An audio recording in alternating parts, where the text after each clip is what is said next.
Coucou tout le monde, très heureux de vous retrouver pour continuer cette série. Alors aujourd'hui nous allons voir la promesse numéro 4. Dans notre étude, à ce jour, nous avons parlé de la peur, du doute et du désespoir.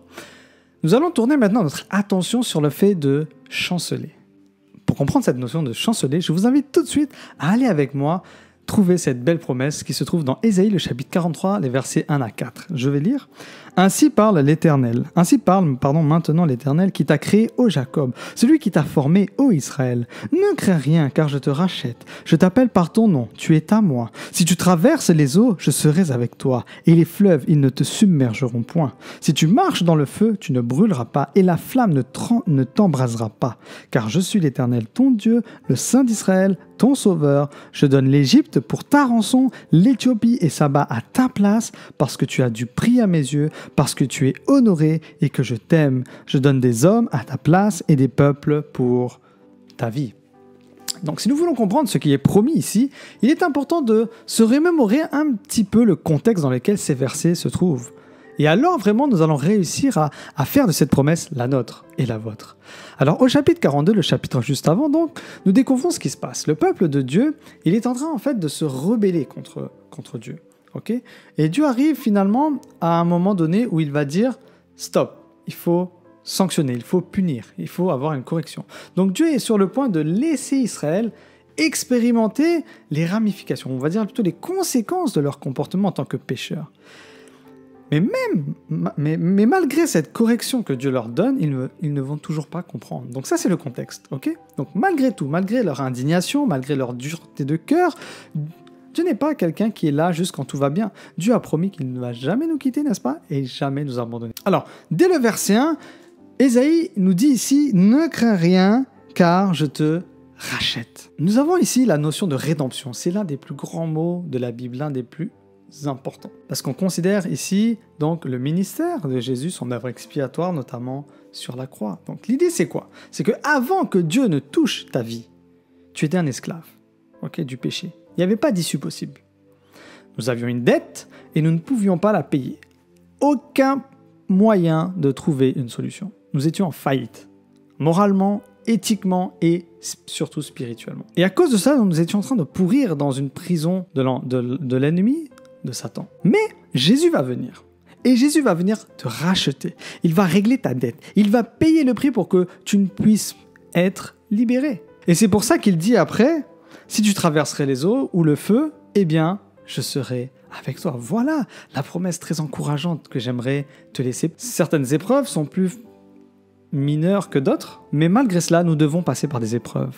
Ce n'est pas forcément ce que je veux, ce n'est pas forcément ce que tu veux, mais malgré tout, malgré notre désir parfois d'essayer d'échapper à toutes sortes de troubles, toutes sortes de problèmes, n'oublions pas une chose, c'est que ces épreuves que Dieu permet d'arriver sur notre chemin, et même si elles sont difficiles à vivre, elles sont saines pour nous, parce qu'elles font partie du plan de Dieu pour nous rendre meilleurs. Donc, Ésaïe nous dit quelque chose. Quand tu vas traverser les eaux, je serai avec toi. Elles ne vont pas te submerger.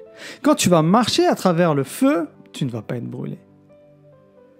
Remarquez bien une chose, Dieu n'élimine pas l'eau. Dieu n'élimine pas le feu. Il n'élimine pas donc le problème de nos vies. Mais il est avec nous dans l'épreuve. C'est là la promesse. Et il promet que l'épreuve ne nous accablera pas. Il permet que l'eau ne va pas nous submerger, que le feu ne va pas nous brûler. Dieu nous conduit par et nous fait passer au travers ces épreuves difficiles. C'est intéressant de noter que le mot hébreu signifie celui qui vient d'un côté. Celui qui provient d'un côté. Celui qui traverse. Ça veut dire hébreu. Les Hébreux, c'est la désignation ethnique des enfants d'Israël. D'accord? Les Hébreux, c'est le peuple d'Israël. C'est le peuple choisi par Dieu. Nous aussi, toi aussi, tu peux être ce Hébreu. Tu peux être celui qui va traverser. En vertu de notre héritage spirituel, comme ces enfants hébreux, nous sommes aussi appelés à être les enfants, le peuple choisi par Dieu. Nous sommes aussi ceux qui peuvent traverser. Dieu conduit ses enfants à travers les épreuves et nous émergeons de l'autre côté. Dieu n'est pas là pour enlever ce qui est douloureux dans notre vie. Parfois, les choses vont devenir chaud. Mais Dieu nous a promis une chose, c'est qu'il ne fera pas chaud au point que je n'arriverai pas à le supporter. Dieu est avec nous, même dans le feu. Et la Bible nous offre une belle illustration de cela. Dans le livre de Daniel, le chapitre 3, nous avons cette magnifique histoire de Shadrach, Meshach et Abednego, n'est-ce pas? Vous la connaissez, je pense. Est-ce que Dieu a abandonné ces 3 hommes alors qu'ils étaient dans la fournaise ardente? Non. Quand ils sont sortis du feu, vous avez remarqué que vous pouviez montrer qu'ils avaient été dans le feu? Non, il n'y avait pas de traces visibles qu'ils étaient dans le feu. Ils ne sentaient même pas la fumée. Cela nous montre à quel point Dieu est engagé avec toi, à te protéger, à être avec toi. Il était avec eux dans cette fournaise et il sera avec toi aussi aujourd'hui dans la fournaise par laquelle tu peux traverser. Certains pourraient dire, non mais là on parle de Shadrach, Meshach, Abednego, c'était des personnes spéciales, elles étaient uniques. Mais toi aussi tu es unique, toi aussi tu es spécial pour Dieu. Ne doute pas de cela. Dieu, il a un plan particulier pour toi. Dieu te regarde, toi, attentivement, et t'aime d'un amour éternel, d'un amour inconditionnel. La Bible nous enseigne une chose très importante. Dieu nous voit. Dieu ne manque pas un seul iota de ta vie. Dieu entend toutes tes conversations. Dieu connaît tes pensées. Dieu voit ce qui se passe dans ta vie, tes finances, tes affaires, tout il sait. Dieu connaît tes peurs les plus profondes. Dieu veut te donner cette force dont tu as besoin pour pouvoir justement endurer toutes les épreuves par lesquelles tu dois passer. Dieu surveille ta vie, quels que soient les milliards de personnes qui vivent dans ce monde. Quand Dieu voit qu'une épreuve arrive à un niveau où tu ne peux plus, alors il dit stop. C'est pourquoi cette 4e promesse est vitale. Dieu regarde. Dieu a ses yeux posés sur toi et sur moi. Il voit tout, il sait tout, n'est-ce pas? Et c'est une très bonne chose. Les yeux de l'Éternel sont incontournables. Dieu nous regarde constamment et nous pousse vers toujours ce qui est bon. Dieu voit tout et il sait pourquoi aujourd'hui tu es dans cette situation dans laquelle tu te trouves. Et il sait comment si tu vas t'en sortir. Les yeux de l'Éternel sont synonymes de ce qui est juste et vrai. C'est pas une idée, Dieu essaye de comprendre comme moi je regarde et je pense interpréter. Non, Dieu n'interprète pas, Dieu sait exactement ce par quoi tu passes. Dieu est concentré, il est attentif, il voit tout le monde mais accorde une attention particulière à chacun de ses enfants. Parce que Dieu nous dit qu'il veut bénir son peuple. Il veut montrer sa faveur. Dieu veut te soutenir, Dieu veut t'encourager. N'oublie pas une chose, c'est que Dieu est poussé à la grâce, justement, quand il observe une personne qui veut le servir. Quand Dieu voit un juste, il fait preuve de grâce. Quand Dieu te voit, est-ce qu'il veut te bénir? Quand Dieu me regarde, qu'est-ce qu'il voit? Qu'est-ce qu'il voit? Verset 4, nous voyons « Parce que tu as du prix à mes yeux, parce que tu es honoré et que je t'aime. » Magnifique parole de Dieu. Parce que tu as du prix à mes yeux. Qu'est-ce que ça veut dire? Dans certaines versions, on va même dire « parce que tu es précieux à mes yeux ». Qu'est-ce que cela sous-entend? Qu'est-ce que cela ne veut pas dire aussi? Cela ne veut pas dire que nous avons une valeur intrinsèque. Avoir du prix, être précieux, c'est l'idée que Dieu te déclare comme étant précieux. Cela signifie que nous sommes valorisés. C'est différent d'être précieux, simplement. Cela signifie que Dieu a choisi de placer son amour en toi, en moi. Dieu a choisi de penser de cette façon envers chacun d'entre nous, parce que nous ne sommes pas précieux à la base. Cela n'a rien à voir avec toi et moi, avec ce que nous sommes, en tant qu'humains, mais cela a tout à voir avec Dieu. C'est pas parce que je suis humain que j'ai de la valeur, entre guillemets. C'est parce que Dieu met de la valeur en moi. Parce que notre valeur commence et se termine avec Dieu. Et cela ne va jamais changer. Nous n'avons pas de valeur. Nous sommes donc valorisés. Dieu nous a donné de la valeur. Et cette valeur ne nous est pas intrinsèque. Notre valeur est basée sur Dieu. Nous ne l'avons pas méritée. Dieu a déterminé ta valeur. Je suis valorisé, je suis précieux parce que Dieu m'a choisi. C'est là toute la nuance, c'est là toute la différence.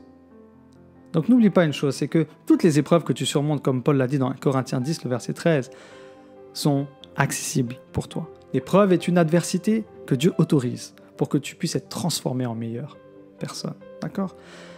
Les tentations, c'est une sollicitation pour faire le mal qui ne vient pas de Dieu. Mais quand vous regardez le terme grec, tentation et justement épreuve, c'est le même mot.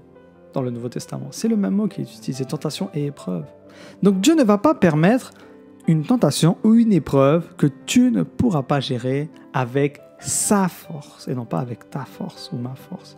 Nous ne sommes pas seuls. Ne tombons pas dans ce piège de penser que personne ne vit ce que nous vivons aujourd'hui. Ça, c'est un mensonge. Il y a plein de personnes qui traversent des choses très difficiles comme toi. Pendant l'épreuve, Dieu va te fournir un moyen d'échapper à celle-ci. Il y a plusieurs moyens de s'évader de ces épreuves. Mais Dieu va te sortir de l'épreuve. Dieu enverra des encouragements pour que tu puisses persévérer. Dieu va te donner la sagesse pour que tu trouves comment agir. Dieu va te donner cette force pour pouvoir continuer à avancer. Et Dieu va peut-être même t'envoyer quelqu'un pour t'aider à porter le fardeau. Mais Dieu va te soulager. Dieu va t'accompagner. Dieu va te soutenir. Et il ne va pas te laisser seul. Dieu fournira toujours un moyen pour toi d'échapper à toute épreuve. Dieu te regarde, ne l'oublie pas. Il ne t'a pas oublié, ok? Donc, ne baisse pas les bras, ne vacille pas, ne chancelle pas. Tu vas y arriver avec la force qu'il te fournit et l'aide qu'il va te donner.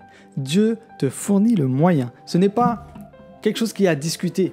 Ça ne doit pas être remis en question. C'est quelque chose qu'il faut prendre, accepter avec foi. Dieu choisit de te fournir un chemin. Nous ne savons pas quel est ce chemin, mais ce que nous savons, c'est qu'il le fera. Donc l'idée d'aujourd'hui, je ne chancellerai pas parce que Dieu me regarde toujours. Il te voit, il sait ce que tu fais, il sait ce que tu traverses. Donc ne t'inquiète pas, ta barque ne va jamais chavirer. Que l'Éternel te bénisse et qu'il te garde. Rendez-vous demain pour terminer cette belle série sur les 5 promesses que Dieu nous donne pour avancer dans les moments difficiles. À demain donc, bye bye.